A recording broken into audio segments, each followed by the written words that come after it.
अब हम समझते हैं कि योग क्या है वास्तव में, प्राणायाम क्या है, ध्यान क्या है और समाधि क्या है। तो योग का तो हम बता चुके हैं कि योग, जिसे हम आमतौर से योग कहते हैं, वह है कुछ आसन। वैसे तो योग है परमात्मा से मिलन, परमात्मा से योग, जीव का ईश्वर से मिलन योग कहलाता है, या आत्मा का परमात्मा से मिलन योग है वास्तव में। लेकिन जिसे हम योग कहते हैं योगा नाम से, तो वह है कुछ आसन। तो वह भी जरूरी है, क्योंकि एक ही आसन में बैठ जाएंगे, अंत में तो हमें एक आसन में बैठना है। जब हमने ध्यान करना है, समाधि में बैठना है, तब तो एक आसन में बैठना है। लेकिन उससे पहले जब हमें प्राणायाम करना है, तो फिर अलग अलग आसन में हम बैठकर अगर करेंगे तो फिर हम बोरियत महसूस नहीं करेंगे। तो मन को एक शुरू में चंचलता चाहिए, क्योंकि एकदम से हम उससे स्थिर करेंगे मन को तो वह स्थिर नहीं होगा।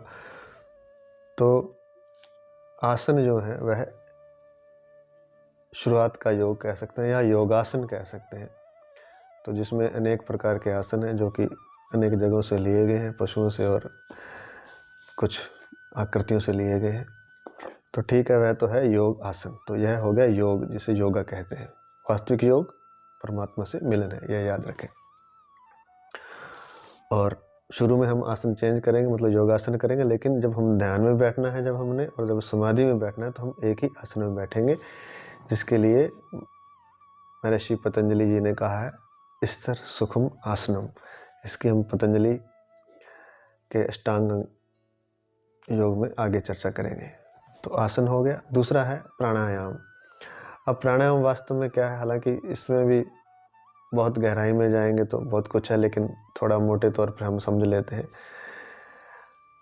प्राणों का आयाम, प्राणों का विस्तार। तो श्वास प्रश्वास की जो क्रिया है, उसकी कई तरह से उसको लिया जाता है। हम उसका मूल आपको बताएंगे। तो वह जो क्रिया है श्वास प्रश्वास की, वह प्राणायाम कहलाती है। तो मुख्य तौर से यह है कि श्वास और प्रश्वास को, मतलब श्वास लेना और छोड़ना, अगर वह नियम से किया जाता है तो वह है प्राणायाम। उसको नियम से करने से एक तो शरीर शुद्ध होता है, जिसे नाड़ी शोधन कहते हैं।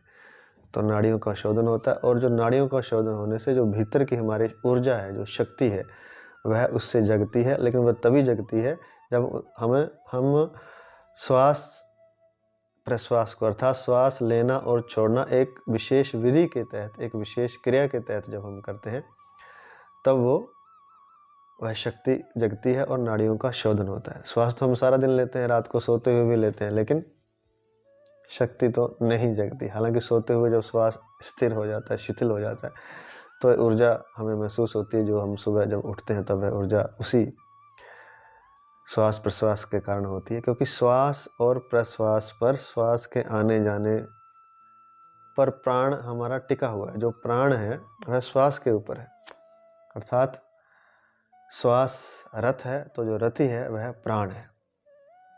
तो प्राणों को अगर जागृत करना है, प्राण अर्थात शक्ति, ऊर्जा को हमारे भीतर जागृत करना है, तो उसके लिए प्राणायाम किया जाता है। विशेष विधि से किया गया श्वास प्रश्वास, श्वास का लेना और श्वास का छोड़ना प्राणायाम कहलाता है। ठीक है। और फिर है योगासन हो गया, प्राणायाम हो गया। अब अच्छा, फिर प्राणायाम क्या करता है? प्राणायाम का मुख्य कार्य क्या है? प्राणायाम का मुख्य कार्य है जो मन की चंचलता है और मन की जो विक्षुब्धता है, अर्थात मन थोड़ा चंचल रहता है, विक्षुब्ध रहता है, कुछ भी सोचता रहता है, जो नहीं सोचना चाहिए वो सोचता रहता है। पता नहीं कहाँ से विचार आ जाते हैं, कौन सा विचार सुखी कर जाता है, कौन सा विचार कब आ जाता है दुखी हो जाता है। आदमी बैठा बैठा ही कभी प्रसन्न हो जाता है क्योंकि कोई अच्छा विचार अपने आप आ गया, और कुछ अच्छा नहीं, मन को नहीं भाने वाला आ गया तो उदास हो गया। और अक्सर तो जैसे जैसे आयु बढ़ती है वैसे वैसे सुख वाले विचार वो आने कम हो जाते हैं, दुख वाले ही विचार आते हैं, इसलिए धीरे धीरे उदास होता जाता है।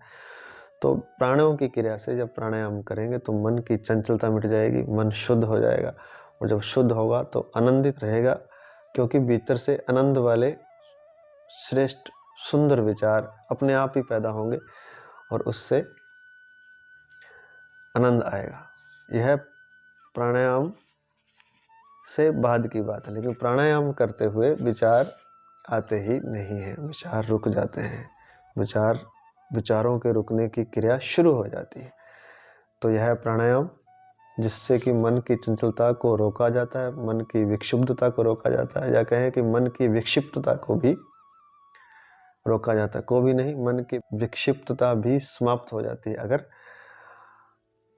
प्राणों का आयाम किया जाए, प्राणों का विस्तार किया जाए। प्राणों का विस्तार करने के लिए एक विशेष विधि से प्राणों को लेना होता है, श्वास को लेना होता है। प्राणों का विस्तार करने के लिए एक विशेष विधि से श्वास को लेना होता है और छोड़ना होता है। तो उससे प्राण जगते हैं कई तरह से, यह होता है। तो जब हम करेंगे कोर्स में तो उसको फिर अच्छी तरह हम समझेंगे। मुख्य यहाँ समझाया जा रहा है। और गहराई में जाएंगे अगर प्राणायाम की, तो फिर जो पीक पॉइंट है वो इसका ये है कि श्वास को रोक लेना, प्राणों को रोक लेना प्राणायाम कहलाता है। लेकिन ये बहुत आगे की बात। अभी विचारों को शुद्ध कर लें, मन आनंदित हो जाए, और किसी ने और आगे जाना हो तो फिर वह और आगे भी इसमें जा सकता है। अब ध्यान क्या है? वैसे तो